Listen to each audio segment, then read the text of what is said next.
But the greatest blessing of all is Allah's pleasure. Allah subhanahu wa ta'ala being pleased with you.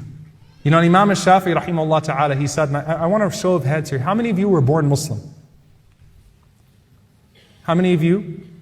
All of us were born Muslim. I know we're going to have that answer, but how many of you were born into Muslim families? Raise your hand again, please. Everyone raise your hand that was born into Muslim families. Do you realize how easy you had it? People spend their entire lives trying to find Islam, trying to find meaning and purpose in life. And it was just given to you when you were born. And Imam al-Shafi'i rahimahullah ta'ala, he has a very beautiful dua. Listen to this dua. This is especially now for those who were born into households of Islam. قال يا رب رزقتني الإسلام ولم أسألك. Oh my Lord, you gave me Islam and I didn't even ask you for it.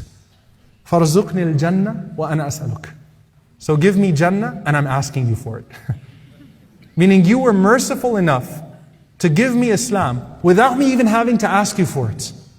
So give me Jannah while I'm asking you. Certainly you are merciful enough to give me Jannah when I'm asking you for Jannah. Because you gave me the tools to enter Jannah into this world.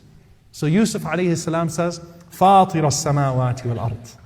The originator of the heavens and the earth. Norman, do you have a good translation for Fatir? Initiator? Ibn Abbas radiallahu ta'ala anhu, he says that I didn't understand this word until I saw two Arabs arguing. I saw two Arab men that were very eloquent arguing, because sometimes you look at the original Arabic language, they were arguing about who built the well. So one of them says, أَنَا فَطَرْتُ. The other one says, أَنَا حَفَرْتُ. I was the one that originated it. The other one says, I was the one that dug it. So Fatir is even before creation starts. It's when the plans are still in the works.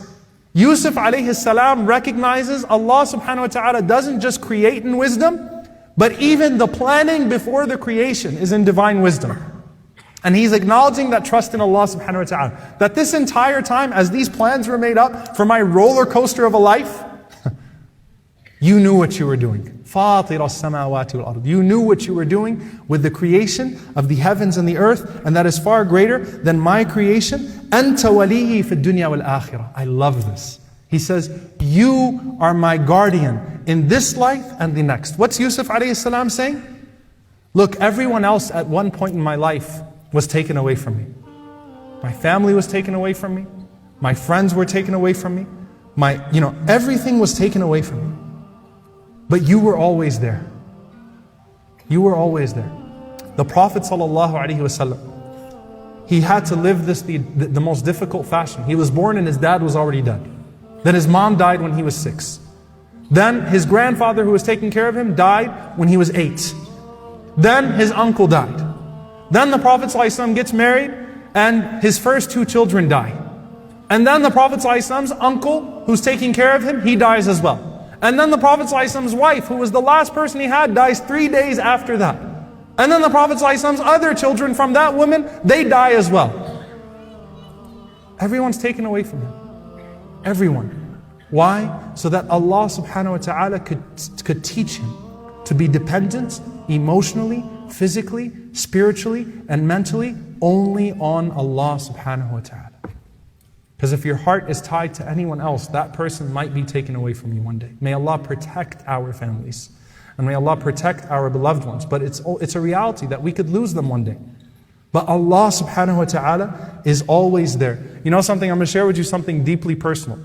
There's someone that I consider a teacher, and his son is very close to me, and some of you might derive who I'm talking about. I'm not going to mention names, but someone who was recently freed from prison from an unjust situation. And his father remains in prison, a political prisoner, unjustly, politically imprisoned. And he is in a terrible situation, a alim, a scholar, for no injustice of his own, just because a dictator took that country and threw people into prison. This man used to have 30 minutes of visitation with his family once a month. That's all. 30 minutes. He's in solitary confinement 3 weeks a month. And he would have visitation with his family once a month for 30 minutes. When his son got out, and his son is politically active, they took away his 30 minutes from him to punish him.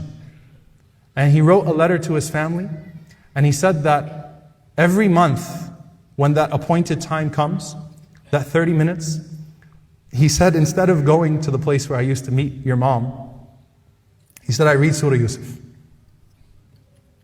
That's all I have for myself. Every month at that time, when I'm supposed to meet you, when I used to be ready to meet you, I just open the Quran and I read Surah Yusuf. And that's the only thing that can relieve my heart of this burden. That this is a man who had everything taken away from him.